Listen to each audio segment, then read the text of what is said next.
Yun parang ano ka rin veterano. Saan mo natutunan yung ganyan? Ako po yung walang ginagawa. Nanonood ako ng mga sa YouTube na din. Siyempre, bago ko pasukin ng isang pinag-aaralan ko muna din. Para din business yan. Parang negosyo din talaga. Pag hindi mo pinag-aaralan, hindi ka mag-click. Walang bunga. Opo. Ayun. Mula bago lang mag-itlog, talagang para po mag-anak siya. Ayusin. Malaking bagay po yung ibon na simula sisiw, simula pagkapisa, hindi siya nakaranas ng sakit. Oo. Ibig sabihin selection talaga Pag pangit pong itlog at hindi siya healthy, nakita ko bata pa lang, hindi po nanghina yung magkal. Sayang po yung sabi sa sinunod panahon. May chance ka bang ihabol yun para mabigyan yung chance yung iba na mahabol mahabol. Ayun, after breeding mo sir dun sa napanalo nyo, kasi talagang idol to si Boss Jander, kasi nga 9 yung kinarga niya ng Iloilo, 9 din ang umuwi. Pero pag makikita mo yung ibon niya, nasakbit yung karamihan, yung parang ilan, no? Apat. Nasakbit. Kung mapapakita natin, bawal lang yun. May mga malalaking tama nung mga ibon nasakbit. Talagang matibay yung pagka-condition ni sir at yung ibon din, no? Ano yun sir, sa training, ano ba ikaw, lagi ka ba nagtutos o ano bang ako po, bago po mag-land training, yung pinasunod ko, yung pinapalakas ko muna yung si ibon. Kailangan siya hindi bababa ng 1 hour ronda no fly bago po mag-road training. First fly yan, hindi naman force fly? Yung po, pero pag sa una po, para sila yung mabata ko, pag na-hit nila yung may gitsang oras, yung pero nasasanay na rin sila, pag natayo lang, hindi man ako, basta nandito na ako, hindi sila bumababa. Ibig sabihin, bago i-road training, talaga naikot. Kailangan malakas po, kailangan yung mga muscle ng katawan ng manok, ng ibon, ay talagang ayun, napansin ko nga, nagmamanok ka rin. Ano yung nakuha mong condition sa manok na inadapt mo rin sa... Opo, yung katulad din sa pagbe-breeder Pagbe-breeder ako kailangan kasi, kaya ako kahit palipad ko, light OLR, nananalo din talaga ako sa OLR. Opo. Ay, yun, nakwento mo yung OLR. Ano yung achievement mo ngayon? Kasi sunod-sunod yung... yung pagkasali ko sa OLR, yung season na una na sumali ko at ngayon sunod, pares naman ako nag-back to back ako ng anong OLR yun? QPHA. Nag-lap winner ako ng QPHA. Tapos ngayong sunod na season nito, nag-lap champion ako ng color. Pero yung una kong lap champion, yung lap winner siya sa lahat. May mga side bet din ba dyan? Opo, automatic po. Okay din. Lagi din po na sa side bet. QHPA sa Quezon, di ba? Opo, QHPA. Opo. Yun, lap winner siya ng OLR sa QHPA. Ligaspe, merong ano yan? Meron po. Send mo na lang din sa akin. Ayan, ano pang OLR yung sinasalihan mo? Sumali ka sa Aligre first time po ako sumali sa QPHA na yun. Dahil nga baguhan pa rin naman akong puncher. Dalawang season na nasalihan ko. Tapos ngayon meron. So ngayon ako, may abangan ako ngayon sa Aligre OLR. May 8 ko interest doon. Tapos nandun na ngayon? Nandun na po. Mga 2 weeks. Mga 3 weeks na po doon. Ngayon. Nung pagka-open nilang tanggapan, so nag-agad ako. Pinadala mo na? Daling ko pasok na agad ako ng yun, abangan natin sa Aligre, no? Yung pangalan ni Boss Jander. Sa QPHA, tapos meron din ako sa Sambales, meron din ako. ASM. Naglaro kami ASM, gulong Tapos sumubok din ako magpalipad sa mga tropa, kay Parang Jets sa MMFC. Natapos na po nitong nakapagpadalawa po ako ng super set doon sa 2K at sa 6K. Wow.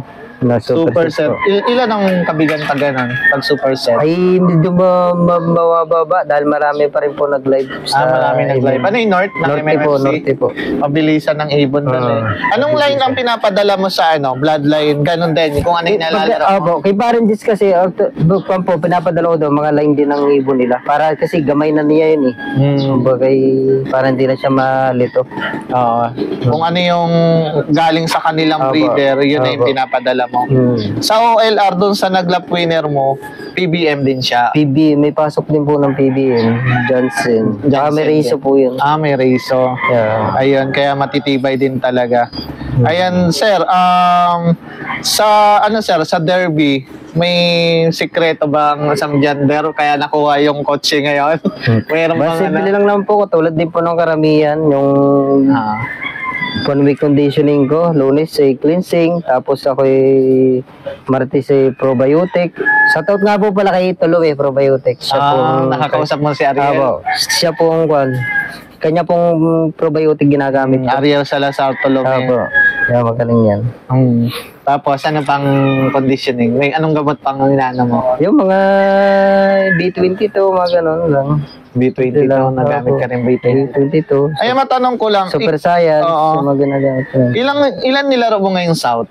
Ngayong South po ay mula umpisa? 12 sa MSB, tapos sa 5 po sa BHPA. Oo.